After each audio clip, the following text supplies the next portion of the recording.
सहनाववतु सहनौ भुनक्तु सह वीर्यं करवावहै तेजस्विनावधीतमस्तु मा विद्विषावहै। ओम शांति शांति शांति। उस परम पिता परमेश्वर का स्मरण करते हुए मैं श्रद्धेय स्वामी जी और आचार्य जी की सूक्ष्म उपस्थिति को नमन करती हूँ और आप सभी का कक्षा में हृदय से स्वागत करती हूँ। आपने अभी श्रद्धेय आचार्य जी को सुना। जैसा उनका जीवन है वैसे ही उनकी वाणी और वो विचार, तभी उसका प्रभाव इतना गहरा था कि आप हर बात आपके हृदय को छू रही थी। वक्ता बहुत होते हैं, बहुत अच्छा अच्छा बोलते हैं, वाणी में मिठास भी होती है, लेकिन वो प्रभाव जो व्यक्ति के जीवन में उतरा हुआ हो और वही जब उसको बोले तो उसका जो प्रभाव होता है वो बहुत अकथनीय, अकल्पनीय, अवर्णनीय होता है। उसको हम कह नहीं सकते, उसको हम सिर्फ अनुभव कर सकते हैं। तो जब जब वाणी हृदय को छुए तो समझो जो हृदय को छू रही है, यदि वो हमारे जीवन को छू ले अर्थात हमारे जीवन में आ जाए तो हमारा क्या प्रभाव होगा, वो परिणाम है, वो रिजल्ट है इस प्रवचन को सुनने का। तो जो भी अच्छा लगता है हृदय को उसे जीवन में जरूर अपनाना चाहिए, क्योंकि तभी उसकी सार्थकता है। हम कुछ भी पढ़ते हैं, समय देते हैं, लेकिन वो समय फलीभूत कब होता है, जब वो घटित हो जाता है हमारे जीवन में। तो जैसा कि श्रद्धेय आचार्य जी बार बार एक ही बात की ओर जोर दे रही थी कि हमारी दृष्टि, हमारी गति और साथ में मर्यादा, उन सब चीजों को हमें अपने जीवन में निभाना है। ये हमारे लौकिक व्यवहार को परिपक्व बनाएगा। और कहते हैं जब इसके साथ प्रभु की भक्ति जुड़ जाए, बोला था ना कि यदि परम प्रेम करना है, किसी से मन को जोड़ना है तो वो भगवान से ही जोड़ना, क्योंकि दुनिया के लोग हमसे छूटते जाएंगे। सिर्फ एक वही है जो हमसे कभी भी नहीं छूटेगा, हम ही छोड़ देते हैं उसको, वो हमें कभी नहीं छोड़ता। तो जैसा कि आप खुद भी गाते हैं, साथी यात्री बीच सड़क मां ईश्वर हिडद छ साथ, चुमद छ ईश्वर काम सुनोला, गरी रहे को हाथ, छुंछ तिलस्मी करले उसले, सेवखारू को माथ, कुन मंदिर मां जान्छ यात्री, कुन मंदिर मां जाने हो, कुन सामग्री पूजा करने, साथ कसोरी लाने हो, कुन मंदिर मां जान्छो यात्री। तो मंदिर तो हमारे साथ है ना, ये शरीर ही तो मंदिर है, और मंदिर तो भगवान ने दे दिया, भक्ति कौन करेगा? बिना भक्ति के मंदिर मंदिर होता है क्या? तो जब भगवान ने मंदिर दे दिया है तो भक्ति किसे करनी है? हमें करनी है। लेकिन भक्ति कैसी होती है, कैसे की जाती है, वो कौन बताते हैं? हमारे महापुरुष बताते हैं। तो महापुरुषों ने बताया, ईश्वर ने आधार दे दिया, अब उसका अनुष्ठान कौन करेगा? हम। तो उसके लिए आज हम पढ़ेंगे नवधा भक्ति। ठीक है, ईश्वर तो प्रतिपल हमारे साथ है, भगवान दूर नहीं है, भक्त दूर है। भगवान तो हमारे कण कण में है, हमारे शरीर में भी है, तभी तो हम श्वास ले पा रहे हैं ना, तभी तो हमें शरीर मिल गया ना। तो वो तो सदा से हमारे साथ है, लेकिन वो भक्त जो उसको पाना चाहता है, वो दिखाई नहीं दे रहा है। बहुत कम होते हैं ऐसे भक्त जिसमें सच्चे प्रभु के समीप जाने की चाह होती है। और कहते हैं जिसके मन में चाह होती है उसको राह मिल जाती है, उसको प्रभु भी मिल जाते हैं, उसका संसार का पुरुषार्थ भी सिद्ध होता है, और जो परम पुरुषार्थ है, जिसको मोक्ष कहते हैं, जिसको स्वर्ग कहते हैं, जिसको आनंद कहते हैं, वो भी पूर्ण हो जाता है। तो चलिए आज हम नवधा भक्ति के बारे में जानेंगे। तो उससे पहले हमें पता होना चाहिए भक्ति क्या होती है। ठीक है। तो नारद जी का आपने नाम सुना होगा। उनका एक ग्रंथ है नारद भक्ति सूत्र। उसमें उन्होंने कहा भक्ति नाम प्रेम विशेषः, कि जो भक्ति है वो विशेष प्रेम है। एक सामान्य प्रेम तो हम सभी करते हैं ना, पति का पत्नी से होता है, माता का बच्चों से होता है, पिता का भी पुत्री से, पुत्र से होता है, भाई बहनों का प्रेम होता है, ये सामान्य प्रेम है। लेकिन जो एक विशेष प्रेम है, जो हमें पार लगा सकता है, जी वो जो वास्तव में प्रेम है, उसको कहते हैं वो भक्ति है। तो कहते हैं कि वो परम प्रेम रूप है, और वो कहाँ पे घटित हो पाती है? उस परम जो पूर्ण है, उस परमात्मा में। तो भक्ति क्या है? परम प्रेम है, प्रेम विशेष है। फिर एक आचार्य शांडिल्य हुए हैं, उन्होंने कहा सा भक्ति ही परानुरक्ति ईश्वरे, कि भक्ति वो है ईश्वर के प्रति अत्यंत अनुरक्ति, अत्यंत अनुराग, मन जिससे रंजित हो जाए, रंगा रहे। और उस रंगे हुए में कौन रंगा हुआ हो? परमात्मा। मैं उठूं, मैं सोऊं, मैं घूमूं, मेरे उठने में, चलने में, सोने में, जागने में बस ईश्वर की कृपा बसी हुई है। ये चिंतन भक्ति है, ये समर्पण भक्ति है। जब कोई पुत्र आज्ञाकारी होता है तो वो जरूर कुछ अपने माता पिता के लिए विशेष करके जाता है। ऐसे ही जब एक मनुष्य भक्त हो जाता है तो वो अपने जीवन को विशेष बना के ही पार पाता है। उसका उसका जो समापन होता है वो सामान्य में नहीं होता, फिर उसका समापन विशिष्टता में होता है। वो अपने जीवन को, जिसको हम कहते हैं ना चरितार्थ कर देना, कृतार्थ कर देना, कृतकृत्य हो जाना, तो वो भक्त का जीवन होता है। तो कहते हैं परमेश्वर में अत्यंत अनुराग हो जाना ही भक्ति है। और गीता में भक्ति योग के हम दर्शन करते हैं, जहां पे श्री कृष्ण अर्जुन से कहते हैं कि अपने मन को मुझ में ही लगा दे, अत्यंत श्रद्धा से भर जा।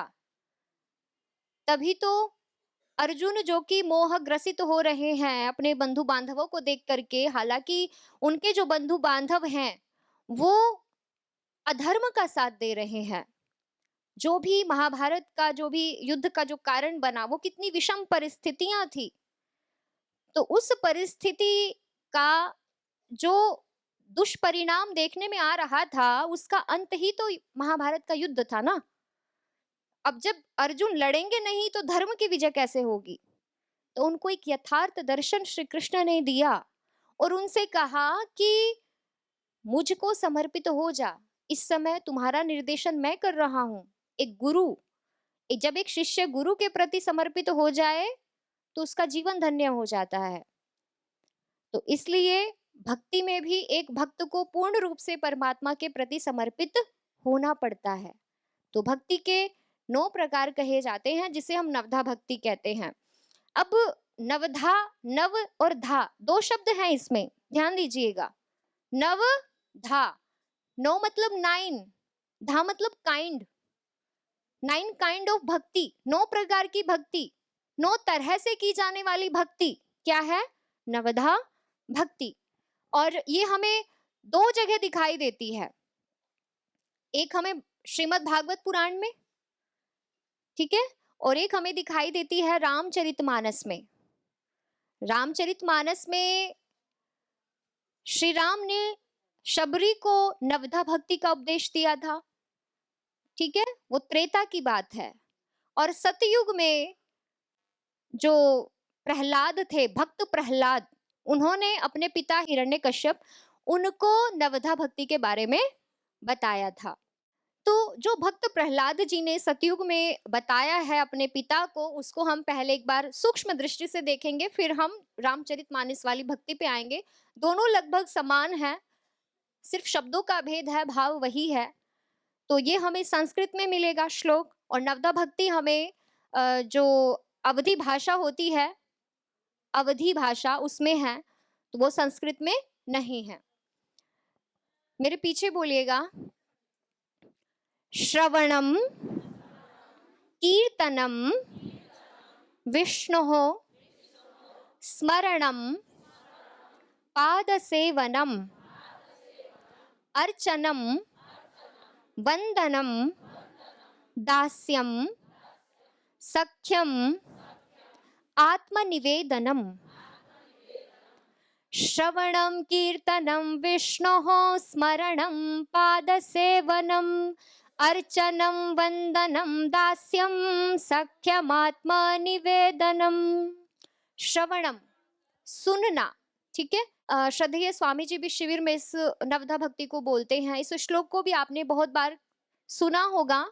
आप इसको याद कर लेंगे तो आपको लगेगा कि हमें भी याद है ना। बस जीवन में अपनाने की बात है। और फिर जब अपना लोगे तो कहेंगे जी हम तो इसी भाव में जीते हैं। ठीक है। तो श्रवण, सुनना भक्ति है। जैसे कि आज आपने श्रद्धेय आचार्य जी को सुना, सुनना भक्ति है। पर यहाँ पर जब हम भक्ति और भगवान और भक्त की बात हो रही है तो कहते हैं एक भक्त को भगवान के बारे में सुनना भक्ति है।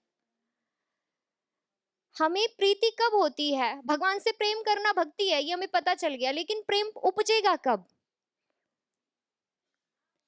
एक शिष्य गुरु की खोज में कब निकलता है? जब उसको पता हो कि वो इतने सामर्थ्यशाली है, उनके पास इतना ज्ञान है, तब वो सुनता है, तब गुरु की शरण में पहुंचता है ना। आपने पतंजलि का नाम सुना ही तो होगा ना।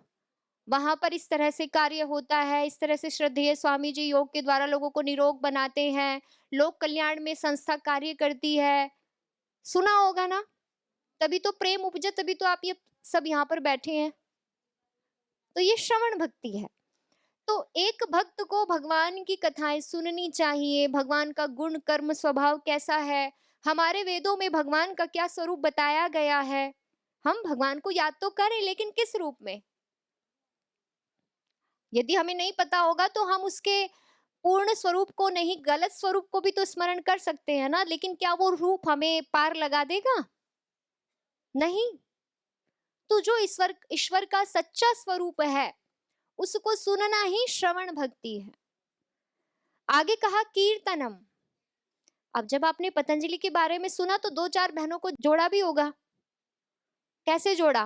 मुंह से कुछ बोला होगा ना, बहन मुझे वहां पर पतंजलि में जाकर बहुत अच्छा लगा, वाकई वहां पे निस्वार्थ भाव से कर्मयोग का अनुष्ठान हो रहा है।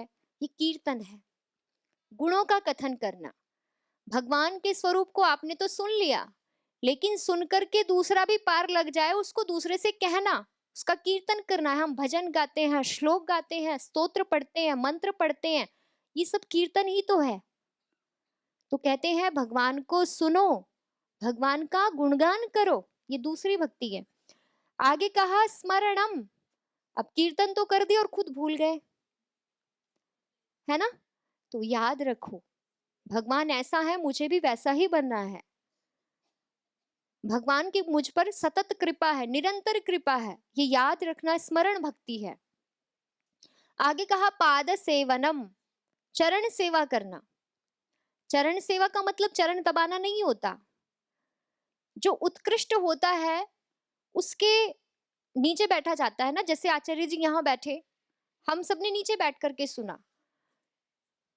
तो भगवान तो इतना गुणशाली है, इतना उसका मतलब ओज है, तेज है, हम उसके बराबर नहीं बैठ सकते।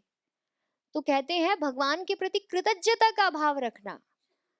वो देने वाला है, वो दाता है, और दाता के प्रति हमेशा क्या होती है? श्रद्धा। दाता के प्रति हमेशा क्या होती है? कृतज्ञता। दाता के प्रति किसका भाव होता है? सेवा करने का, कि हम उनके सेवक हैं। तो कहते हैं पाद सेवनम, उनके चरणों में स्वयं को समझना, सिर पर नहीं बैठना है, ठीक है। कि मैं प्रभु का भक्त हूं। और भक्त, आपने कभी हनुमान जी को बैठे हुए देखा होगा ना, श्री राम प्रभु के कभी चित्र वगैरह देखे होंगे, तो वो कहाँ बैठते हैं? बराबर में या नीचे? तो चरणों की सेवा करना, उनकी आज्ञाओं में रहना ही चरण सेवा है, ठीक है। अर्चनम, अर्चना करना, ठीक है, वही सत्कार करना, वंदन करना, उनको अभिवादन करना। नमस्कार करने से अभिमान से मुक्ति होती है। जब हम किसी को नमस्कार करते हैं, समझो हमने वहां वहां पे अपने अभिमान का, अपने गुरूर का त्याग कर दिया है। तो नमस्कार करने से क्या होगा, हम झुकते हैं, लेकिन बोला था ना, नमन्ति फलिनो वृक्षः, कि जो फलवान वृक्ष होते हैं वो झुक जाते हैं क्योंकि उनमें कुछ होता है। तो झुकता वो है जिसमें भरा होता है कुछ, जो भार से होता है भरा हुआ। वो भार क्या होता है, ज्ञान का।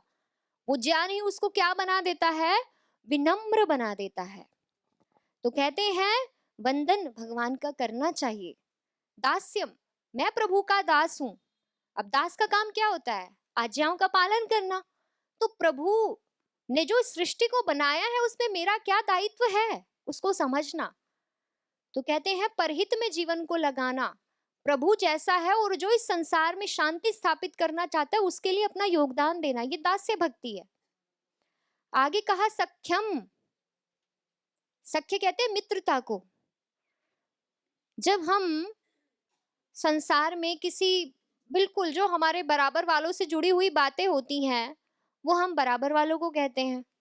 माता पिता से जुड़ी हुई बातें होती है, माता पिता को कहते हैं, ठीक है। बच्चों से जुड़ी हुई बातें हैं तो बच्चों को कहते हैं। लेकिन एक मित्र जो ऐसा होता है जिसको हम सब कुछ कह देते हैं, घर की, परिवार की, तो कहते हैं परमात्मा से मित्रता करो। जब ध्यान में बैठो तो उसको सब बता सको कि प्रभु आज मैंने इतनी बार झूठ बोल दिया, आज मैंने इतनी बार किसी का बुरा चाहा, आज मैंने इतनी बार दूसरों का अपमान किया, तिरस्कार किया। मुझे क्या करना है, मुझे प्रेरणा करो, मैं इस दुर्गुण को कैसे त्यागूं। तो सब कुछ भगवान तो सब देख ही रहा है। जैसे एक माँ होती है ना, उसको पता है बच्चे ने चोरी की है, पर जब बच्चा खुद आके बता दे तो उसका हृदय गदगद हो जाता है। उसको लगता है कि बच्चे ने खुद आके बचाया तो आधा दंड कम कर देती है ना, कर देती है ना माँ कम। आप भी करते होंगे, जब पता हो बच्चा खुद ही आके अपनी गलती मान रहा है तो आपका हृदय पिघल जाता है। तो भगवान तो अत्यंत कृपालु है, दयालु है। जब हम उससे बैठ कर के खुद कहेंगे प्रभु मेरे दुर्गुणों को दूर करो, मेरे दुर्गुणों को दूर करो, तो क्या वो हमें सामर्थ्य नहीं देगा? देगा। जहां हम विचलित होते हैं वहां वो हमें विचलित ना होने का सामर्थ्य देगा। हमारा झूठ बोलने का मन करेगा लेकिन हम झूठ नहीं बोल पाएंगे। हमें किसी को गाली देने की इच्छा होगी पर हम गाली नहीं दे पाएंगे। तो कहते हैं प्रभु के प्रति मित्रता का भाव रखो और जो भी हमारे अवगुण है वो उसके चरणों में रखते हुए उनसे छूटने की प्रार्थना करो। उससे कुछ छिपाने की कोशिश मत करो क्योंकि वो तो खुद ही सब देख रहा है। हाँ, दुनिया वालों से जरूर छिपा सकते हैं, दुनिया बनाने वाले से कुछ छिपा हुआ नहीं है। पर हाँ, जब एक भक्ति का भाव पैदा हो जाता है तो प्रेम में व्यक्ति सब कुछ कह जाता है। मैं जैसा भी हूं तेरा हूं, मुझे उबारो, ठीक है, आप तक मुझे पहुंचना है। तो कहते हैं सख्यता के भाव से प्रभु को भजो, ये सख्य भक्ति होती है। जैसे अर्जुन को आप समझ सकते हैं उसका उदाहरण। अर्जुन के श्री कृष्ण जी से मित्रता थी। अब सख्य भक्ति में क्या हुआ, उन्होंने पूरा महाभारत का युद्ध लड़ लिया और क्या किया, धर्म की विजय करा दी। तो ऐसे ही मनुष्य संसार से पार चला जाता है सख्य भक्ति से भी।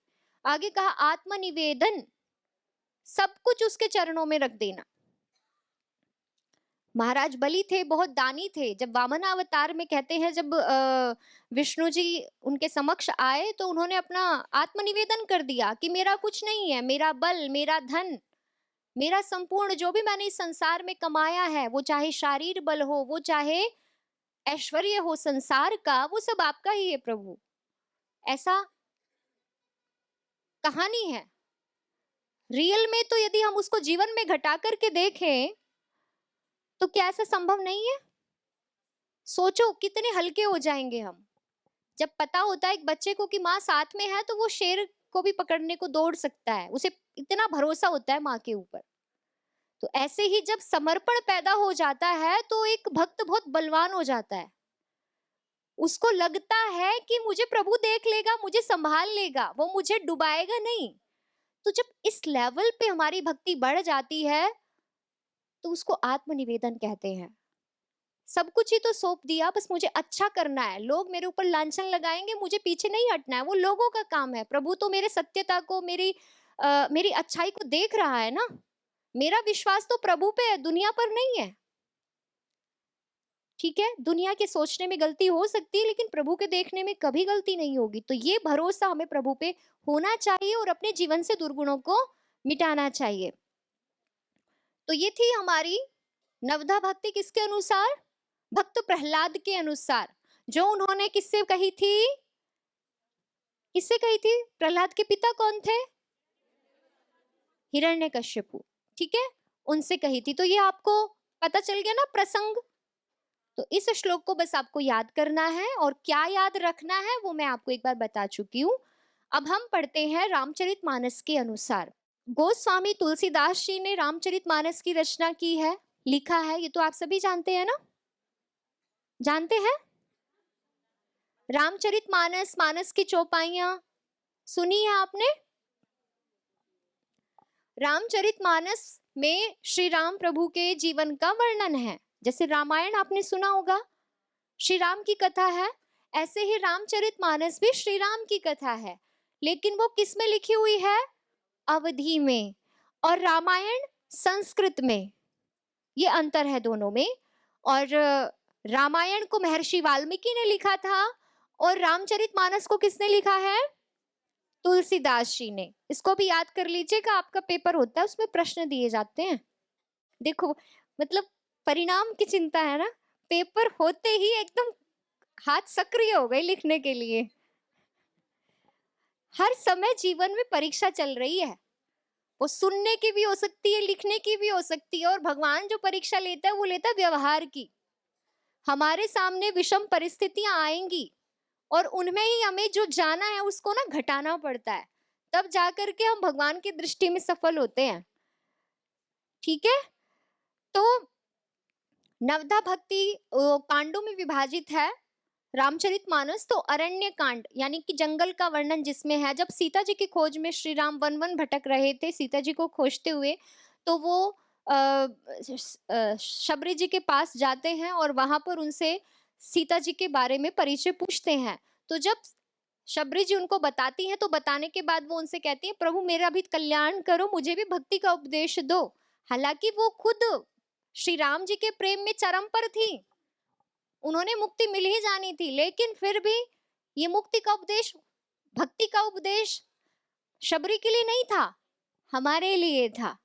अब जो हमारे लिए है वो हमें पता तो होना चाहिए ना, जो हमारे लिए है वो हमें पता होना चाहिए, इसलिए हम यहाँ पे हैं और इसीलिए हम इसको पढ़ेंगे। नवधा भगति कहूँ तो ही पाही, सावधान सुनु धरु मन माही। कि मैं तुझे नवधा भक्ति कहता हूं, लेकिन सावधान सुनू। श्री राम जी को पता है कि शबरी जो खुद प्रश्न पूछ रही है वो कितनी सावधान होगी, लेकिन फिर भी क्या कहा? बी अलर्ट, सावधान हो जाओ, मैं तुम्हें भक्ति का मर्म बता रहा हूं। तो वो सावधान शबरी के लिए नहीं था, किसके लिए था? हमारे लिए। कि जो भी भक्ति के उपदेश को जानना चाहे उसको पहले सावधान हो जाना चाहिए, अपने चित्त को, अपने मन को इसको सुनने में, इसको जानने में, इसको अपनाने में लगा देना चाहिए। प्रथम भगति संतन कर संगा, दूसरी रति मम कथा प्रसंगा। प्रथम भक्ति संतन कर संगा, पहली भक्ति है संतों का संग। ठीक है, प्रथम भक्ति क्या है? जैसे कि आप कर रहे हैं, आप श्रद्धेय स्वामी जी को सुनेंगे, श्रद्धेय आचार्य जी को सुनेंगे, पूज्य साध्वी जी को सुनते हैं, आज आपने पूज्य आचार्य जी को सुना। ये क्या है? संतों का संग। संतों का संग करने का मतलब ये नहीं उनके साथ बैठ के खाना खाना है। संतों के संग का मतलब होता है वो क्या जानते हैं, उनके जीवन में क्या है उसको सुनना, उसको समझना, और हम उसमें से क्या ग्रहण कर सकते हैं। मेरे जीवन में क्या कमी है, क्योंकि मैं भी तो एक मनुष्य हूं ना, मेरे पास भी आँख, नाक, कान है, सब कुछ है, तो क्या कमी है कि मैं एक सज्जन नहीं बन पाया, मैं एक महापुरुष नहीं बन पाया? तो उन चीज़ों को सुन कर के अपने जीवन में अपनाना, तब सत्संग सफल हो पाता है। तो कहा पहली भक्ति है सज्जनों का संग करो। अब सज्जनों का संग करेंगे तो उनको सुनेंगे ना, तो उनसे क्या सुनने को मिलेगा? आचार्य जी का निर्देशन किधर था? भगवान से प्रेम करो। और भगवान कैसा है? सर्वव्यापी है, निराकार है, सबको सुख देने वाला है। तो कहते हैं मेरी कथाएं सुनो, सज्जनों से संग करोगे तभी तो प्रभु के बारे में सुनने को मिलेगा ना, दुनिया तो बताएगी नहीं। अब मित्र कौन होते हैं, ये तो आचार्य जी ने भी बताया ना, जो हमें दुर्गुण हमसे छुड़ा दे वो मित्र है, और जो हमें व्यसनों में लगा दे, दुर्गुणों में फंसा दे, वो हमारे शत्रु हैं। तो कहते हैं कि सज्जनों से मैत्री करो, उनके समीप जाओ, उनको सुनो, वहां से आपको प्रभु के बारे में सुनने को मिलेगा, जो हमारे संसार में आने का प्रयोजन हमें बता पाएंगे, हमें समझा पाएंगे। फिर कहा, ये क्लियर हो गया? प्रथम भगति संतन कर संगा, दूसरी रति मम कथा प्रसंगा। गुरुपद पंकज सेवा, तीसरी भक्ति अमान। चौथी भक्ति मम गुण गन, करई कपट तजिगान। कि अब तीसरी भक्ति बताते हैं, गुरुपद पंकज सेवा, गुरुओं के चरणों की सेवा करना। उधर भी पाद सेवनम था ना, ठीक है? और यहाँ पर भी क्या है? गुरु पद पंकज सेवा। गुरु तो परम गुरु परमात्मा भी है। योग दर्शन कहता है कि परम गुरु परमात्मा है, लेकिन उस तक पहुंचने का रास्ता गुरु से मिलेगा। इसलिए पहले तो गुरु के चरणों की सेवा करनी पड़ेगी ना, गुरु की सन्निधि में आना पड़ेगा। अब जब आप यहाँ पर श्रद्धेय स्वामी जी को सुनते होंगे रोज शिविर में, तो आपके अंदर एक भक्ति का भाव भर जाता होगा ना, कि एक मनुष्य में कितना सामर्थ्य हो सकता है। और वो सामर्थ्य वो कहाँ से प्राप्त कर रहा है? प्रभु के भजन से। प्रभु के प्रति भक्ति है, तभी तो आप सबके लिए जीवन लगा दिया ना, हम सबके लिए जीवन लगा दिया ना। स्वामी जी भी एक ही है हमारी तरह, स्वामी जी दो नहीं है, वो भी एक जीवात्मा है, लेकिन उन्होंने अपने स्वरूप को समझा, अपने कर्तव्य को समझा।